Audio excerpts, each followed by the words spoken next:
বঙ্গোপসাগরে দিন দিন বাড়ছে মাছ শিকারের অনুমোদনবিহীন নৌযান, ট্রলিং বোট। এসব ট্রলারে নিষিদ্ধ জাল ব্যবহার করে অবাধে শিকার করা হচ্ছে মাছ।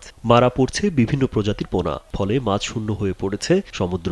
চরম ক্ষতিগ্রস্ত হচ্ছেন উপকূলীয় এলাকার জেলেরা, যা দ্রুত বন্ধের দাবি জানিয়েছেন উপকূলের জেলে ও মৎস্য ব্যবসায়ীরা। 2-4-5টা অসাধু লোক এই ব্যবসা করতে গিয়ে হাজার হাজার লক্ষ লক্ষ পরিবার ধ্বংস হয়ে গেছে। মৎস্য প্রজননে বাধা সৃষ্টি করছে গভীর সমুদ্রে চলমান এসব অবৈধ ট্রলিং ফিশিং বোট। ট্রলিং বোটের দৌরাত্ম্য বন্ধ করতে না পারলে আগামী 2-1 বছরের মধ্যে বঙ্গোপসাগর মাছ শূন্য হয়ে পড়বে বলে মনে করেন মৎস্য ব্যবসায়ীরা। মাছ উৎপন্ন হইতেছে না, যে রেনু বড় হইলে যেখানে আমরা পাইতাম 500, এখানে ওরা তো হাজার হাজার রেনু ধ্বংস করে দেয়। মাছ সাগর বাড়বে কোথা থেকে?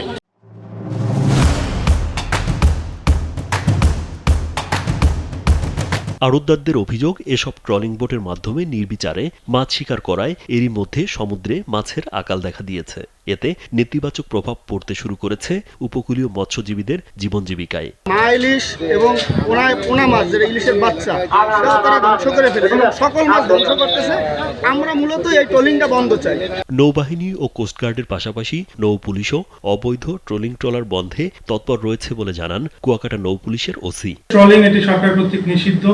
তো ট্রলিং এর বিরুদ্ধে আমাদের অভিযান চলমান রয়েছে।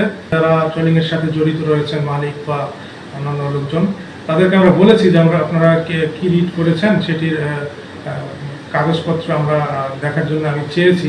তো তারা আমাকে জানিয়েছেন যে তারা যে রিড করেছেন মহামান্য হাইকোর্টে, তারা আমাকে সেটি দিবেন এবং সেটি আমি হাতে পেলে আমি আমার স্যারদের মাধ্যমে সেটি খোঁজখবর নিয়ে জানতে পারবো এবং সেটি কি অবস্থায় রয়েছে সেটি জেনে আমি পরবর্তী ব্যবস্থা গ্রহণ করতে পারব। উপজেলা সিনিয়র মৎস্য কর্মকর্তা অপু সাহা জানান, অবৈধ বোট পেলেই তা জব্দ করে মামলা দেওয়া হয়েছে। ট্রলিং বন্ধে অভিযান চলছে। আমাদের পটুয়াখালী উপকূলে আমরা সাম্প্রতিক সময় লক্ষ্য করছি যে আমাদের কিছু অবৈধ ট্রলিং বোট এর সংখ্যা বৃদ্ধি পাচ্ছে। আমরা ইতিমধ্যে উপজেলা প্রশাসন, আইন শৃঙ্খলা বাহিনীকে সাথে নিয়ে মোবাইল কোর্ট এবং অভিযানের মাধ্যমে অনেক বোটকেই জরিমানা করেছি এবং নিয়মিত মামলাও হয়েছে 3টি বোটের বিপক্ষে। আমরা উপজেলা প্রশাসনকে সাথে নিয়ে আমরা চেষ্টা করছি এগুলোকে নিবৃত করার জন্য। রাজীব বিশ্বাস, কালবেলা।